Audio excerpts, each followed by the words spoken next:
all going to make it, guys, and that started by getting 1% better each and every day. So let's get our minds right and get ready to join the conversation about everything fitness, nutrition, men's mental health, and the craziness that my life has become. So welcome to the show, and let's get it started. Today's training session is going to be a fun one and lots of interesting stuff to go over. So it's a little bit of a deload week for me. I'm dealing with a tiny bit of an AC joint injury for the last couple weeks. It's a slight separation, nothing crazy, but it still is hurting. Don't want it to get any worse. So for today, I'm going to still hit the legs pretty hard, but it's going to be more like coordination-based movements, sissy squats, single leg deadlifts, things like that, and I'll walk you through exactly why and how I'm doing them properly.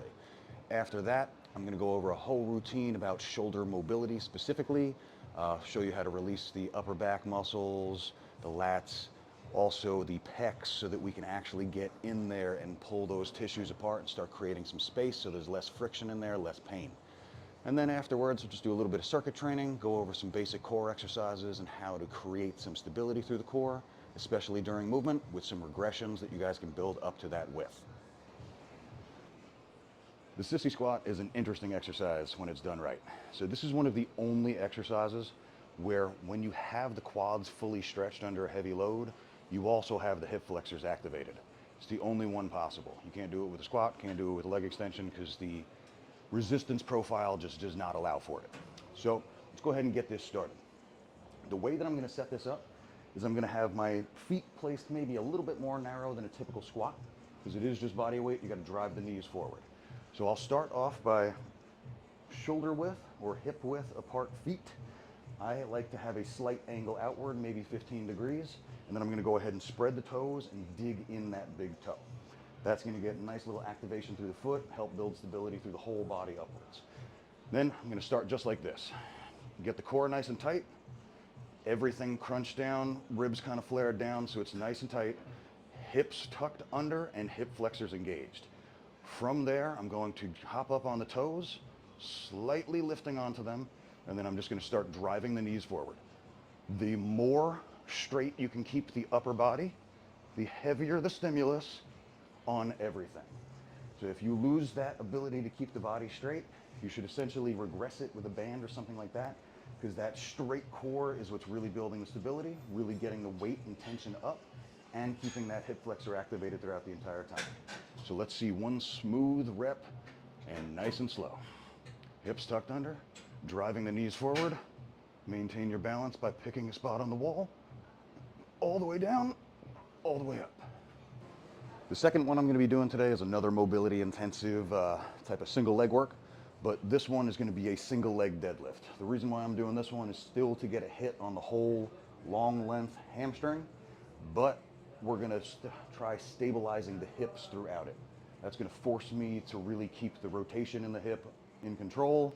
Can't just crank through it. So it's building mobility, coordination, plus strength. The way that I'm going to set that up is with a nice strong foot like usual.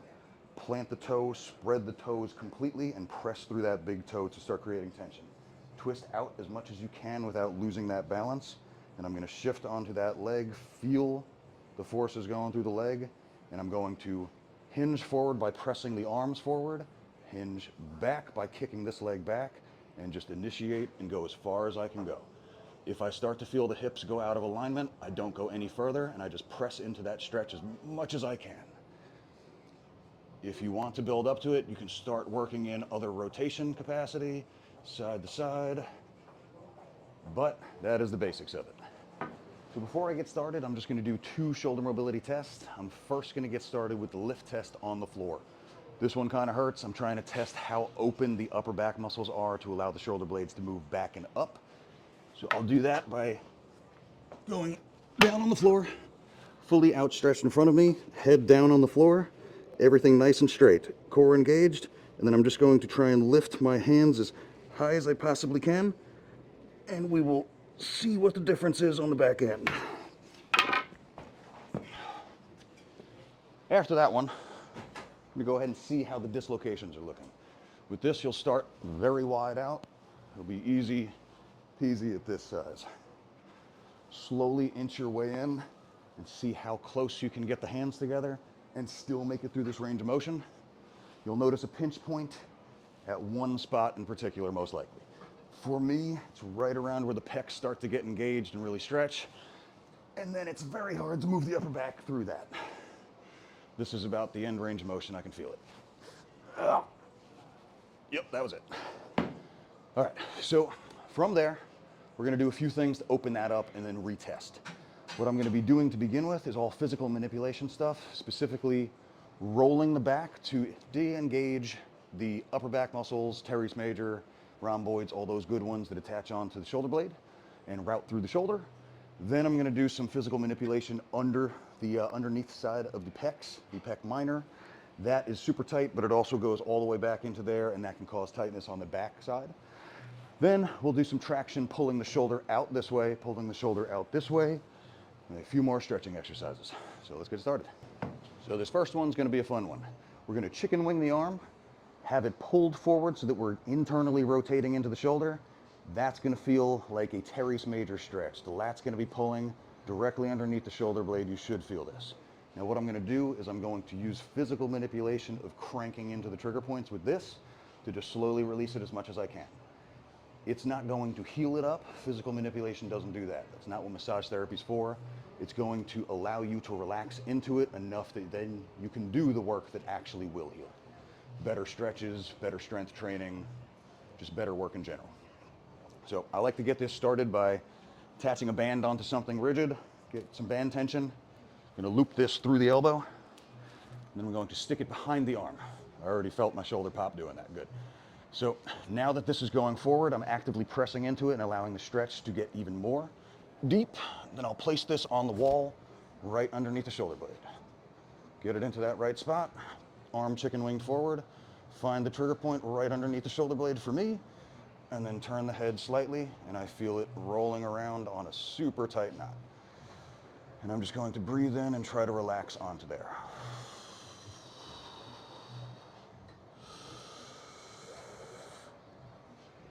Deep breath, pull the head in more, rotate the arm in more, get even deeper, and roll into the pressure point even more. Forewarning, this is a little bit painful.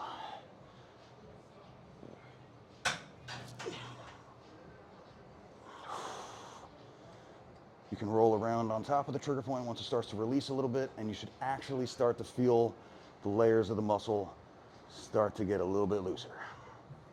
Like the trigger point literally felt like a stretched rubber band at the beginning. Now it's not quite as bad. I can roll deeper underneath the shoulder blade. The shoulder blade's moving more forward. I can feel it start to loosen up a little bit. And that should be enough for right now. So now that the teres major is feeling a little bit better, I'm gonna go ahead and turn this just on a very gentle setting, level 1. I'm gonna try and get into this underbelly of the pec. That's gonna loosen up. Honestly, when I press into it hard enough, I feel it crack my back, so it contributes a lot to tightness in the upper back and the shoulder area in general. So how I'm going to initiate this is fully outstretched arm gripping onto something. You can let the shoulder blade relax, go forward and start to stretch the lats, and then I like to push into that side. Now from that, I'm going to then turn this on, find the underbelly of the pec right next to where the serratus is inserting, and we will feel it start to jam in there. Getting deep underneath the pec in here, right along the ribs. I'm gonna let it sit for a good 30 seconds and let it really release while I'm stretching deeper into that lat. And always trying to focus on getting deeper and deeper or feeling it more and more. As it starts to loosen up, you'll start to feel more trigger points appear and little tiny ones. So right here is one for me, that's where it splits. And I'm just gonna crank into it, let it relax.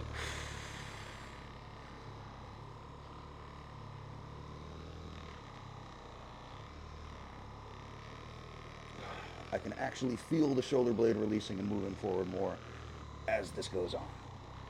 And then I'll get deeper and deeper into the armpit area to get closer and closer to that insertion point for the pec.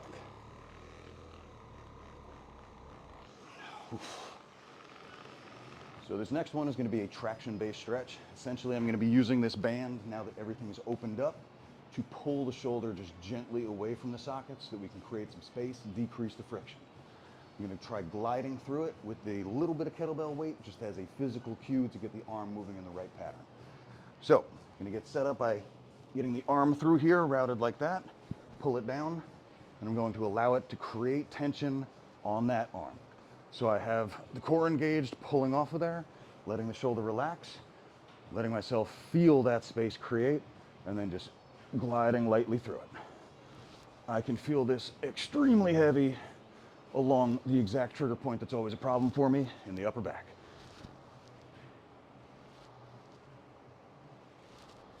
Ooh, all right, that worked better.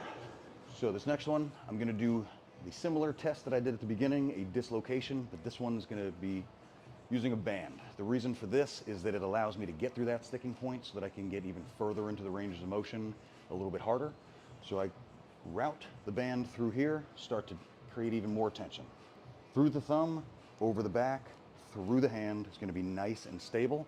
Same thing on the other side. And then I'm just going to try and get as tight as I can through that range of motion as possible. Now that things are opened up, I can feel a lot of those trigger points in the upper back starting to loosen, and I'm actually able to get the shoulders even further back and tighter together at this point. Always creating active engagement through here. So even though I can't do it too well up at the top here, it's drastically improved back here. And I'm just gonna route this through the hand again, increase the tension. We'll move up a little bit. Make it even harder. Pulling the hands back even further, and you can see that they're getting an even deeper stretch through the biceps, through the entire forearm area, chest, upper back, all of it. Now, one more route is probably going to be the upper limit for this, and then we'll call it a day. Yep, it's popping now.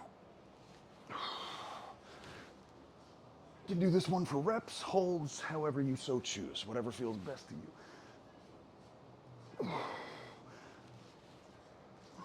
All right, good. All right, so this next one is super intense. Little disclaimer there. We're going to be doing a final stretch of the entire shoulder. This one is essentially going to be creating a huge amount of pressure by stacking on top of the joint through the pec. Now let's go ahead and get it set up. So I'm going to have everything in a straight line. Feet, hips, knees, all of it straight up to the top, straight as you possibly can. I'm going to stick this arm out straight away from the body, then I'm going to create a 90-degree angle straight up in that hand. From there, I'm going to grab over with the other one. Don't lose this body positioning in the process, and start to press down lightly. You should feel a huge rotator cuff stretch start to engage. And then to intensify, I'm going to roll directly on top of it, stacking the pec on top of this shoulder. And just relax into it. It is very intense, so don't push into the sensation too much. Allow yourself to naturally drift into it a little bit deeper as your body relaxes. If you push into this too hard, you risk seriously fucking up your rotator cuff. Deeper breath. Further down. And as I'm going, the sensation isn't necessarily increasing. I'm just getting deeper into it with the same sensation. So now at the end here, I'm going to go all the way down. And for me personally, I can go ahead and touch the floor. And then that'll be the upper limit. From there, I'm gonna go ahead and release, because this creates kind of a tourniquet effect. What that means is I'm creating so much pressure in there that it's essentially driving out any blood that has been pooled, and then it's allowing it to rush back in with force once I release it. So I'm just gonna let that joint open up and do its thing, and then I'm going to do the opposite stretch exactly so that I can open up the other side. Again, stacking into it. This side is much easier for most people. If it's not, you probably have some serious rotator cuff problems.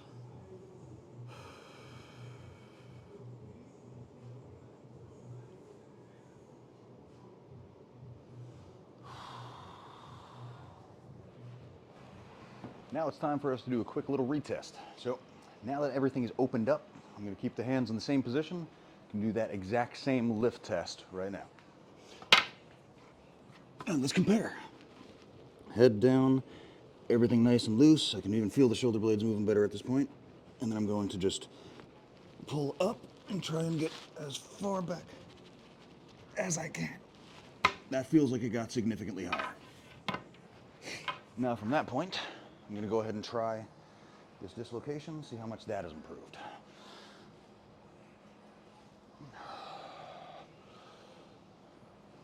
Feeling a little bit less crunchy.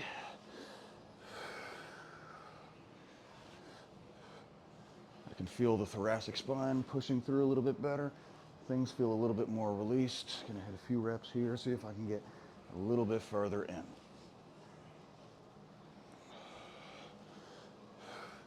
All right, that feels a little bit easier, creeping it in.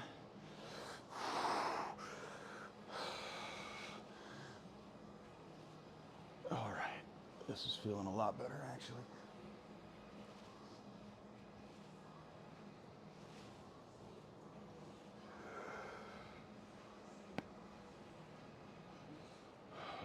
I think this is going to be one of the last ones. All right, good.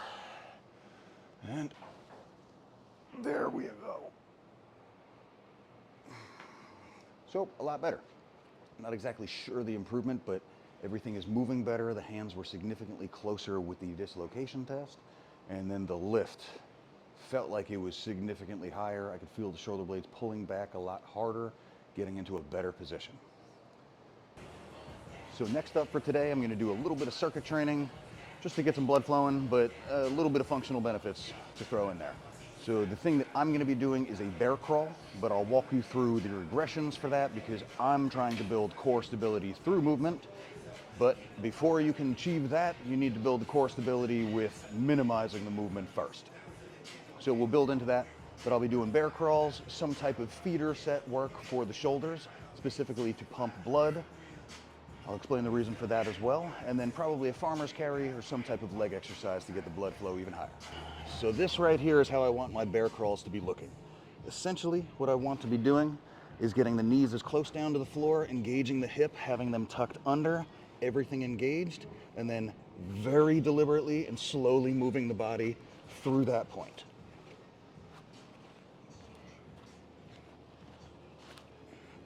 Now what we're going to be doing to achieve that level of stability through movement is we'll do a regular quadruped type of plank. Just sit in this as the first regression for as long as you can. Keep everything nice and stable, knees as close as possible to the floor, brought forward, hips tucked under, feeling the core engaged. Once you can achieve that, you can go ahead and spread the feet out a little bit and then transfer the body weight between the hands to start to create a little bit of instability without having to create significant movement. If you start to notice the hips shifting too much, then you should lower the intensity. Eventually you can build up to pull-through variations coming off of this, and then eventually full bear crawls with true stability. All right, so rehab work in general is one thing that a lot of people get super tripped up on. You don't want to be 100% pain-free before you start moving. That's going to mean that everything is completely not working right. It's going to tighten up on you, it's going to seize up, it's going to start to atrophy too much if you let it just sit and recover 100% until it's ready. With an injury, once you are able to achieve a proper range of motion body weight without significant pain, you can start loading it like any other exercise, and progressive overload is key for all of this. Progressive overload applies across the board to everything, even rehabilitating things back up. So what I'm going to be doing for the shoulder today is I'm doing a face pull variation that keeps the tension as low as possible to not create pain, with enough tension going through there to actually produce a response. So I'm getting blood flow through there with a higher amount of reps. I'm creating a little bit of tension so that I can start to overload it and bring it back up to normal. And then eventually we will be back up to the true strength level that we'd really like to be at.